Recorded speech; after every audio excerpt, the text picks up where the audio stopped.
శ్రీగురుభ్యో నమః. శ్రీ మహాగణాధిపతయే నమః. శ్రీ సరస్వత్యై నమః. భక్తులారా,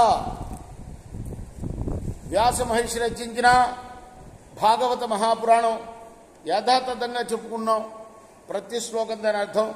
ఇందులో భాగంగా నిన్నటి వరకు మనం ప్రతి శ్లోకానికి అర్థం చెప్పుకున్నాం. శ్లోకాలు చెప్పుకోవట్లేదు, కానీ శ్లోకాలు ఇంతకుముందు చెప్పుకున్నాం. ఇప్పుడు కేవలం శ్లోకాలకు అర్థాన్ని చెప్పుకుంటున్నాం. ఇందులో భాగంగా నిన్నటి వరకు 3 స్కందాలు పూర్తి చేసాం. 4వ స్కందాన్ని 15 భాగాలుగా చెప్పుకున్నాం. ఇవాళ 16వ భాగం చెప్పుకుందాం.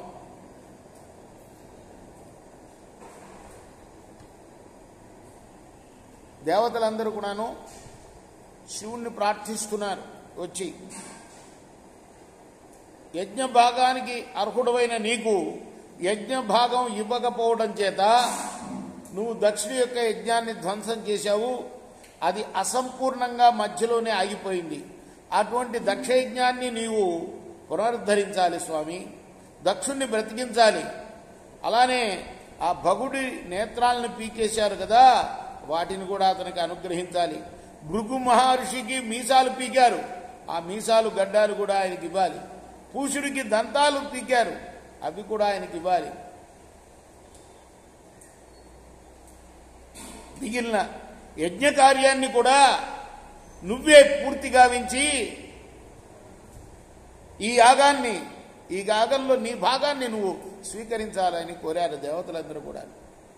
ఇలా దేవతలందరి తరఫున బ్రహ్మదేవుడు కోరాడనమాట. బ్రహ్మదేవుడు అలా ప్రార్థించగానే మహాదేవుడు వెంటనే సంతోషించి చిరునవ్వు నవ్వుతూ కనికరంతో అన్నాడు, విష్ణుమాయకు వసులై పామరులు చేసిన దోషాలని నేను మనస్సులో ఎప్పుడు కూడా ఉంచుకోను. అయినప్పటికీ బలవంతుల్ని శిక్షించడం, దుర్బలను రక్షించడం ధర్మ మార్గం కదా, కాబట్టి నేను దుష్టులను వారు చేసిన దోషాలకు తగినట్లుగా శిక్షిస్తూ ఉంటాను. శిరస్సు దహింపబడిన దక్షుడు గొర్రె ముఖం కలవాడవుతాడు.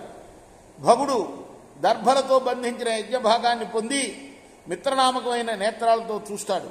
పూషుడు పిండి పదార్థాలను యజమాని దంతాల ద్వారా తింటాడు.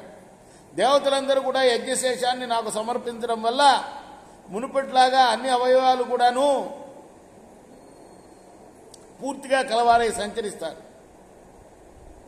అవయవాలు ఖండింపబడిన ఋత్విక్కులు మునగవారు అశ్వినీ దేవతల బాహువుల చేతను పూషుని హస్తాల చేతను తమ తమ బాహువుల్ని హస్తాల్ని పొందిన వారై బతుకుతారు.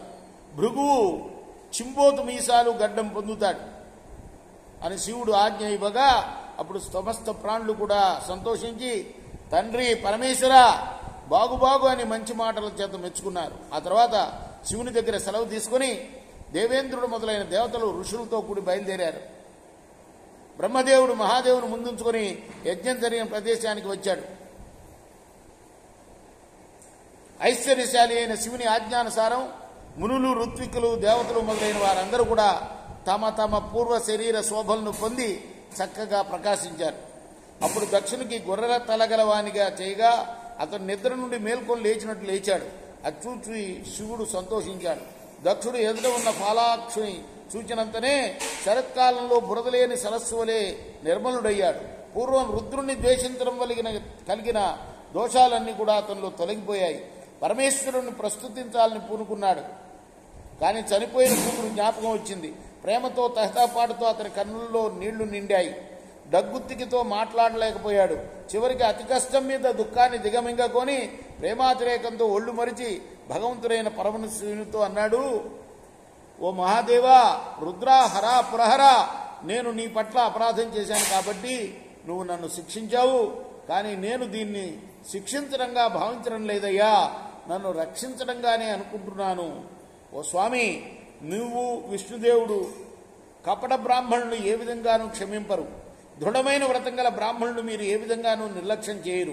సృష్టి ఆరంభంలో నీవు వేద సంప్రదాయాలను, ఆత్మతత్వాన్ని ప్రవర్తింపజేయడం కోసం గొప్ప వేద విద్య, తపస్సు, వ్రతం ఆచరించిన బ్రాహ్మణులను సృష్టించావు. విద్య, తపస్సు, వ్రతం బ్రాహ్మణుల ధర్మాలు. కాబట్టి కర్ర చేత పూని గోపాలుడు గోవులను కాపాడినట్లుగా నువ్వు కూడా ఆ బ్రాహ్మణుల్ని సర్వ విపత్తుల నుండి కూడా నిత్యం శ్రద్ధగా కాపాడుతూ ఉంటావు కదా. క్షుద్రులను సంవరించే రుద్ర, ఓ దయా సముద్ర, నేను తత్వజ్ఞానం తెలియని మూర్ఖుణ్ణి. మహాసభలో నేను పలికిన చెడ్డ పలుకులు అనే మునుకుల చేత నువ్వు గాయపడ్డావు. అయినా ముక్కంటి స్వామి, నేను చేసిన నేరాన్ని నువ్వు మనసులో పెట్టుకోవద్దు, పెట్టుకోలేదు కూడాను. నువ్వు పూజ్యులైన వారిలో శ్రేష్ఠుడివి. నువ్వు నా అపరాధాన్ని స్వీకరింపక మహానుభావుణ్ణి నిందించిన పాపం చేత అధోగతికి పోవలసిన పాపాత్ముణ్ణి నన్ను దయతో కాపాడావు.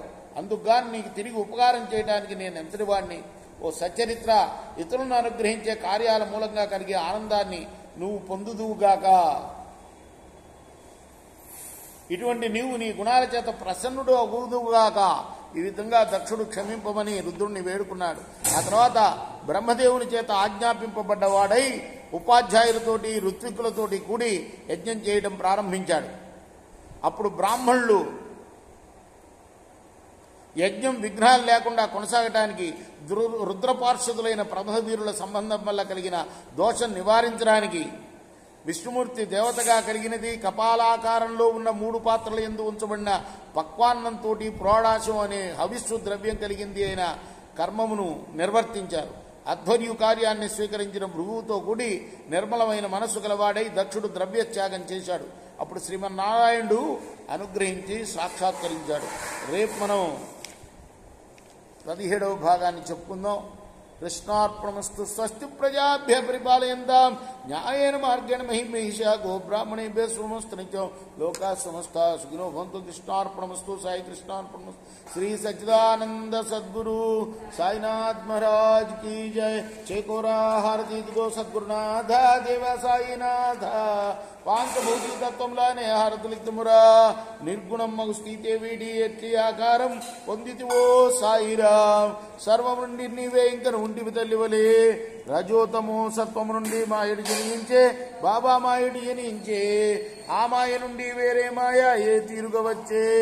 సప్త సాగరాలు నీకు క్రీడారంగములు బాబా క్రీడారంగములు. నీ లీలాతల విస్తారణకే విశ్వం సృష్ట్యాయే. బ్రహ్మాండముల రచనం మాకు ఎలా చూపేవు బాబా ఎలా చూపేవు. తుకారామే కృపాలుడంటూ సాయిని కీర్తించే.